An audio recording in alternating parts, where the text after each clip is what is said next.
Hello and welcome to 100% Chelsea for your Watford away preview. Now, we're going into this game off the back of a very good victory against West Ham where we saw, let's be honest, a very, very changed Chelsea team. A team which has a point to prove, a team which was hungry and wanted to get a job done with a manager who wore his heart on his sleeve. And you could see that with the winner in the 89th minute from Diego Costa and the way he interacted with the fans. Now, our opponents for this game drew 1-1 with Southampton, looked solid and prepared for the Premier League. That's the big thing. They've made some decent signings. They continue to do so with the likes of Yunus Kabul and Robert Pereira potentially joining. For us, we go into this game potentially unchanged. We've got no fresh injury concerns. We're probably going to go in with a 4-1-4-1 with this unchanged team, so everyone knows the team. It was Courtois, Dave, Ivanovic as the fullbacks. You had Terry, Cahill in the middle. You had Kante as that sitting midfielder. Matic, Oscar, Hazard, Willian and Costa up top. So that team looked pretty sharp. However, the one thing that I would like to see is two strikers played against Watford. I think Michy Batshuayi and Diego Costa look sharp and they look like they're a good pairing. They'd have more to worry about than Diego Costa because the thing about Diego Costa is everybody knows his game. If you know his game, you can deal with him. It's as simple as that. If you have somebody else who's a threat which people don't know a lot about but is strong and powerful and can partner with Diego Costa and complement him, which he did because he got the assist for him, that's something which I think could work out really well. We were pressing really hard up the pitch, and the thing is, Watford will be prepared for that. If you look at the team that we could be facing versus what we have, and you lined it up together, you would have Ighalo and Deeney as the two up top. You've got Capoue, which is a very decent holding midfielder, and you've got probably Prodel and Britos, I'm guessing, will be the centre halves with Gomez in goal. So it's a pretty strong spine. The thing about this Watford team is, like I was saying, they're going to be very compact and sit very deep. They did what no one expected them to do last season. They finished very high at the table. They were relegation favourites, but they proved everybody wrong. So we've got to go at them all guns blazing, really. We're a team with a point to prove, and we're going to have a chip in our shoulder from last season. You saw this against West Ham.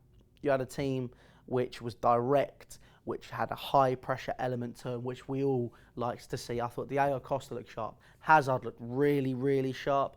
Oscar, I'm still not convinced. Me and Sammy are still a bit like that. I sat on the fence. We didn't feel that he did the best he could. Obviously, stats have proven otherwise since then, but I'm still sat on the fence about it. Matic is a central midfielder, looked interesting. He played well. Kante, best summer signing out of everything, let's be honest. 32 million for the best holding midfielder in the Premier League. Yes, please. And he anchored that team so well. So the team that we will put out will be very solid. I'd like to see us use two strikers, but like I've said, the chances of the team remaining unchanged are very high. Biggest threat for us is set pieces. 100% set pieces. We were weak there last season.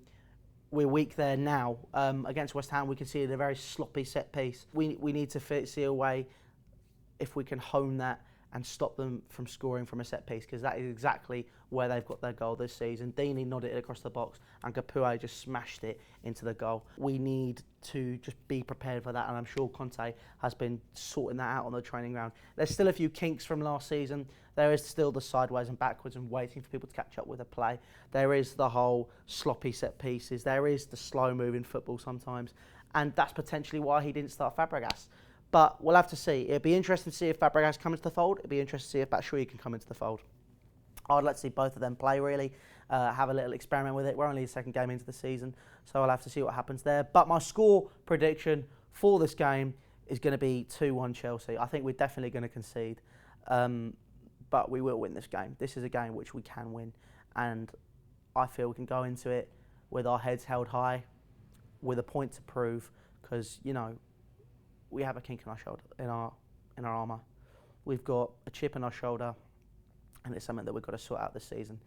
And I think we are very, very capable of doing that. So that is your Chelsea versus Watford preview.